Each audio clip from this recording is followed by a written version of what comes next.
Milne, W.I.C. Bailey Midkiff, W.I.C.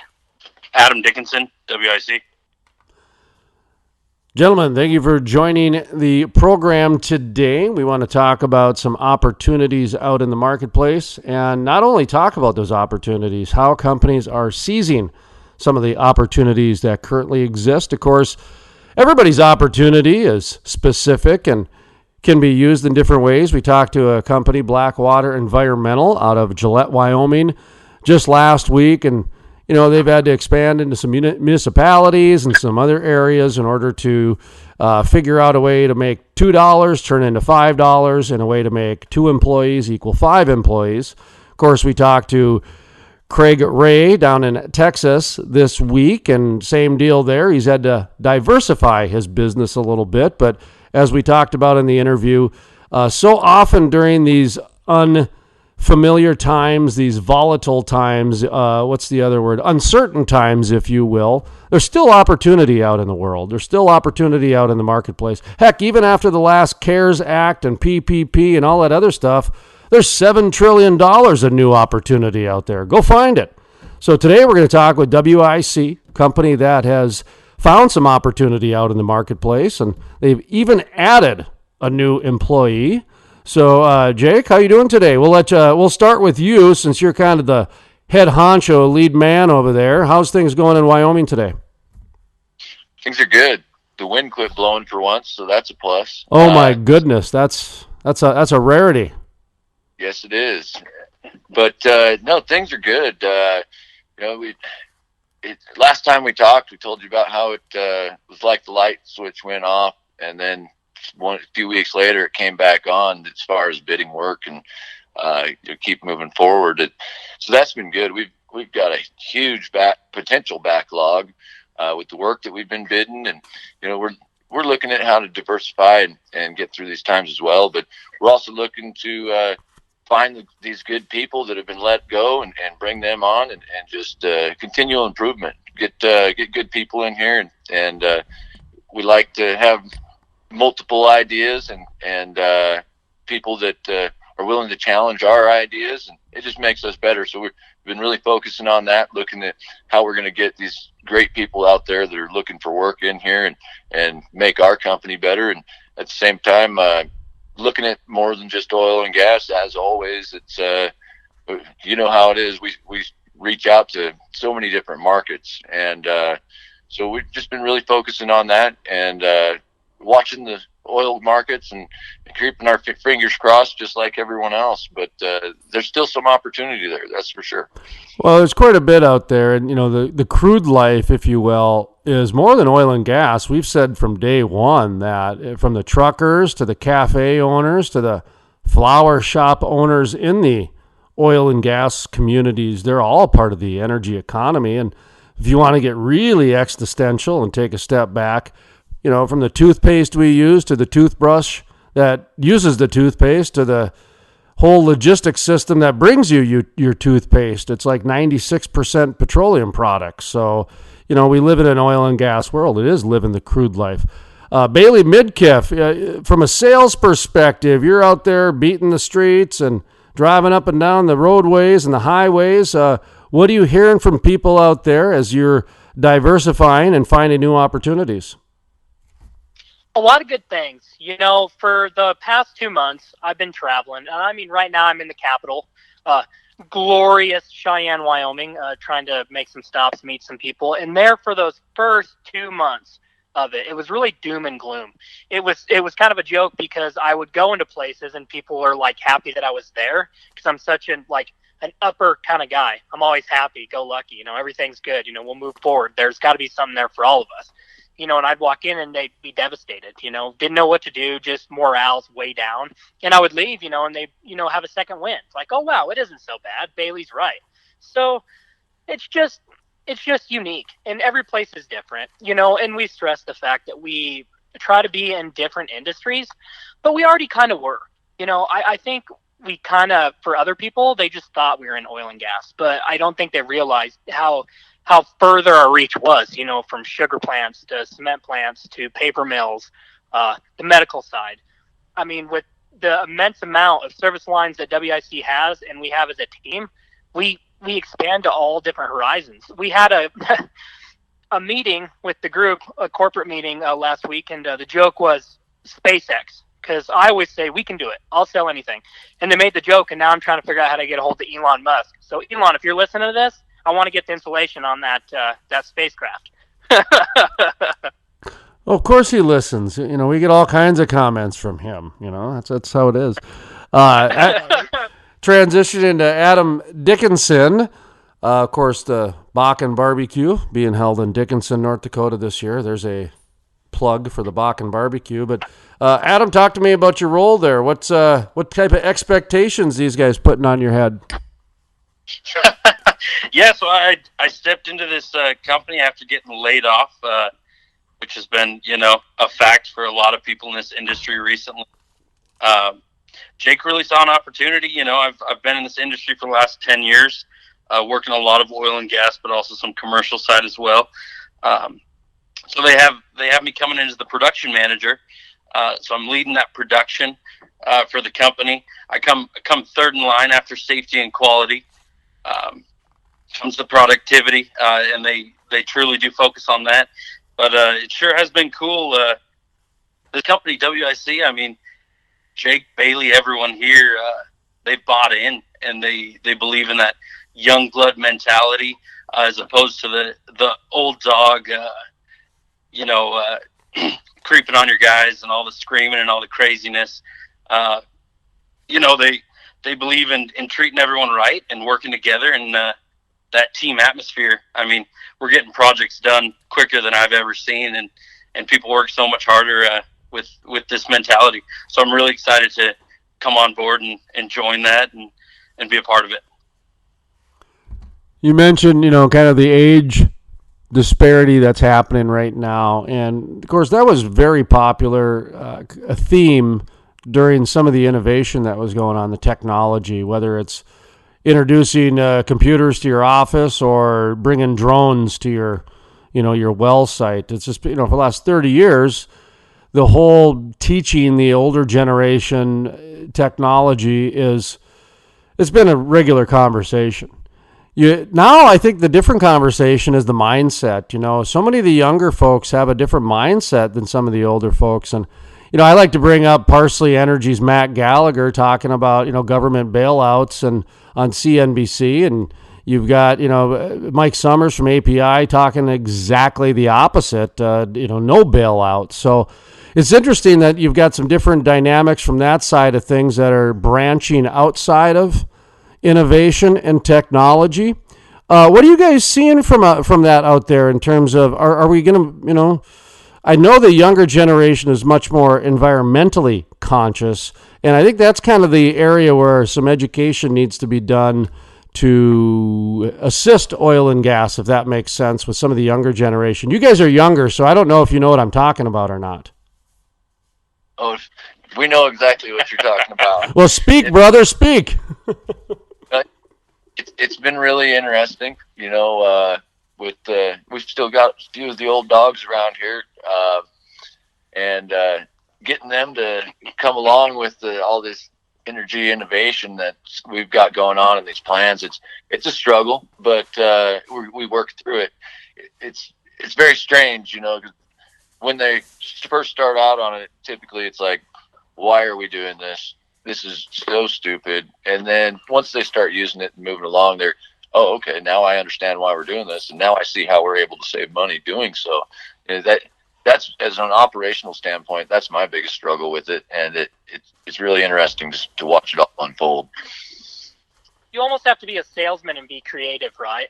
Because initially when you bring it to their attention, the response, even if they don't say it, their body language is basically, I don't understand this, nor do I have any desire to understand it, until you force it upon them, and then they use it and they go, wow. And they don't say thanks, but in the back of their mind, they're like, he was right. They won't give us that luxury. You got old cowboys out here, old cowboys and new technology. And this new technology, like you were saying, it's come a long way. And I've never seen a lot of the things that W.I.C is utilizing right now, but it can put everything together and everything in one place, organized and able to support the crews. But yeah, that old dog mentality, man. They don't even want to log into that software. The second they log in, they feel like they're defeated a little until they start utilizing it and seeing how cool this stuff really is. Yeah, it's interesting to see how that works because, as I'm looking at some of the ways technology is integrated in, take Zoom, for example.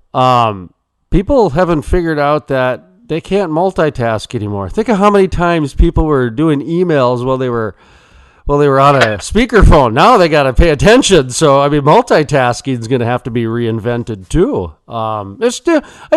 Everything's changing out there from the meetings. Like I say, Zoom has changed a lot of different things now with, Bailey, you mentioned you're in Cheyenne. How many different legislative sessions and railroad commission meetings and IOC meetings have been done via Zoom? That's completely new now too. So that's crazy, right? And you got to think a majority of these people involved in government are in the old dog mentality. So they had to get a lot of help to adapt to the current scenario to use Zoom and these other items, right? I know my dad, he still doesn't text, nor does he want to try. Trying to get him to do a Zoom call was something else. And I'll be honest, I'm in that camp too, mostly because I'm not a big fan of opening up the cameras on my computer. But that's a different conversation for a different day. Huh? Oh, I always love me a good conspiracy theory. Absolutely, I love them. But I actually have to do a Zoom call today for my old school. They're doing like top 50 entrepreneurs, and I'm one of them, I guess, that they want to feature, some coffee table book, and it's by Zoom. So I'm like, okay, I better do that now. I better get upgraded into Zoom. So I'm going to be venturing into that world, and I'm not even that old. It's just a matter of I don't know. I looked at it like, we could do the interview over a phone call. We could do it over FaceTime. We could do it over a lot. I could drive out there. I'm only, a mile away from the university type of a thing. But their system and their logistics, and if I want to play ball, is by that. And that's what I'm starting to notice more of, how this Zoom and whatever it might be. I know there's Google meetings and other things too, but Zoom is kind of the Xerox of photocopies. It just kind of took over right away as the word. But Jake, from your perspective as a owner and a manager and an operations guy, how are you seeing Zoom? Is it and video meetings and et cetera? Is it being beneficial? Are you finding that maybe being back at the office might be better type of a thing? Talk to me a little bit about that. Well, on this side of things, I'm kind of more the old school kind of guy. I prefer to shake a guy's hand, but it's definitely taken over. Zoom works well. I'm a Google guy, just mainly because that's what our platforms ran on, and it's definitely worked. It's just the technology to be able to see the other guy's screen, use his mouse, show them exactly what you're trying to do, especially when you're dealing with IT support type of issues, or even looking over drawings for a project. I think, in ways it is more effective. Absolutely. But, I'm still partial to the meet a guy, look him in his eye, shake his hand, and you keep it personal. That's just the way I am, though. I'm hoping that what we find is there's going to be a balance, that there's a time and place for a Google meeting or a Zoom, but there's that need for the human touch, the human interaction, if you will. In sales, Bailey, you mentioned a little bit about it before, and are you doing a lot more of that, or are you still able to get out and meet with people face to face? Honestly, luckily for us, we've stayed more in the state, obviously, because traveling state lines is really, we're trying to rely on safety and make sure that we take care of people. So we don't want to push that level. So we've been in state. But in state, a lot of people still meet me. I've done a lot of handshakes through the time and stuff like that, and a lot of phone calls. The Zoom's not that much. I think I've only probably done a handful. And it's funny you say that, because we got to give a shout out to Gold Rush Todd Hoffman, because we all did one. Jake, Adam, and myself, and Will, our safety guy, on Monday. So that was kind of exciting. But yeah, I would say honestly, for the most part, as long as I call them, they'll let me in. They'll chat with me, or they'll come out of their building, to have a visit. So we've been lucky enough to be able to shake people's hand and keep it old school for the most part. Adam, you mentioned your production side of things. Is that being integrated into where you're at? Any of these video meetings, conferencing, that type of thing, or production? I can't imagine anything that would be more on site than that. Right. Yeah, we had a little bit of hiccups with all the offices getting locked down and no one there, and we're still out on site trying to figure out all this mess. But, like Jake said, I mean, it has come in handy as far as viewing prints with the customer or going over some things that normally would be done right there on the tailgate of a truck, right? Or maybe in their office operations there. But that has been utilized, but in general, I think we've been lucky enough in Wyoming to be able to say face-to-face, or at least, like Bailey said, within a phone call, we could meet somewhere and discuss things. So we sure have gotten lucky that way. Jake, Bailey, getting back to one of you two, whichever one feels to handle this question, if you will. How about within what you guys are doing? You mentioned trying to explain some of the innovation to some of these companies and et cetera. Of course, that's a lot of times the consulting and strategizing takes place there. But where are you finding success? What areas are you finding customers are saying, boy, that's an innovation I wish we would have had 10 years ago? What do you think, Jake? Yeah, I'll run with it. We've started, back in October, we started a new online project management software. It's really good. It saves a bunch of paper. You do all your reporting right there on your tablet or your phone. Take it to the customer, have them sign off on it, and then when it comes back to the office, it doesn't look like a questionnaire that you did on your phone or tablet. It comes back in the same paper form that we've been using for the last 40 years. That has been a huge success for us. We got metrics to it. We can make sure that these guys are doing their vehicle and equipment inspections every day. Instead of having to go to the job site or say, hey, send me pictures of what you got done today, it's now a requirement for them to turn their time in. And so we're getting real-time reporting from the guys. When we get that, we forward it on to the clients, and it's really made things smoother. I think that's one of our biggest leaps forward. On top of that, we've also started to get some GPS on the trucks and video cameras.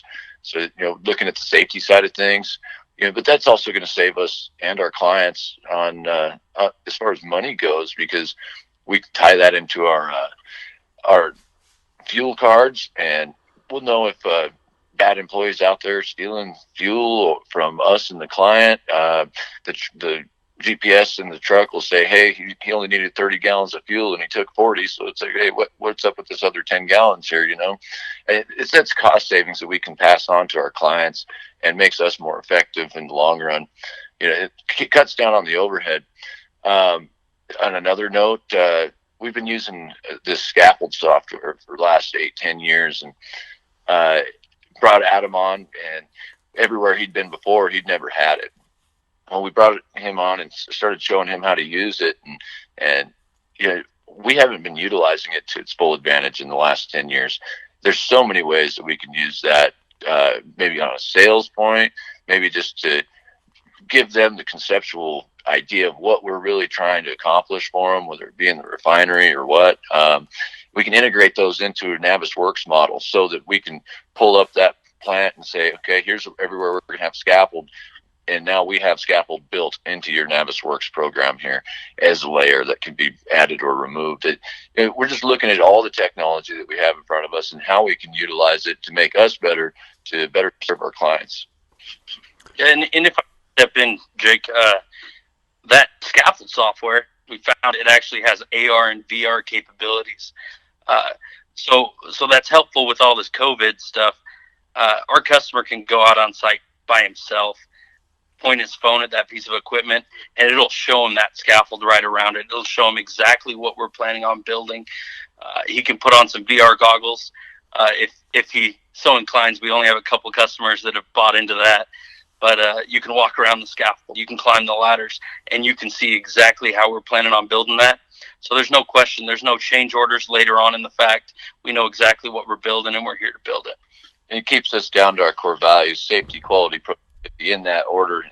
And we can then take that to the safety department and say, have we addressed your concerns? If not, please explain how we can fix it or what you want done. And, they see the quality. And then when it gets erected, and it gets erected in the time frame that we've told them that it would be, they can go out there and turn that VR on, and they'll see that every part and piece is right in the spot we needed it.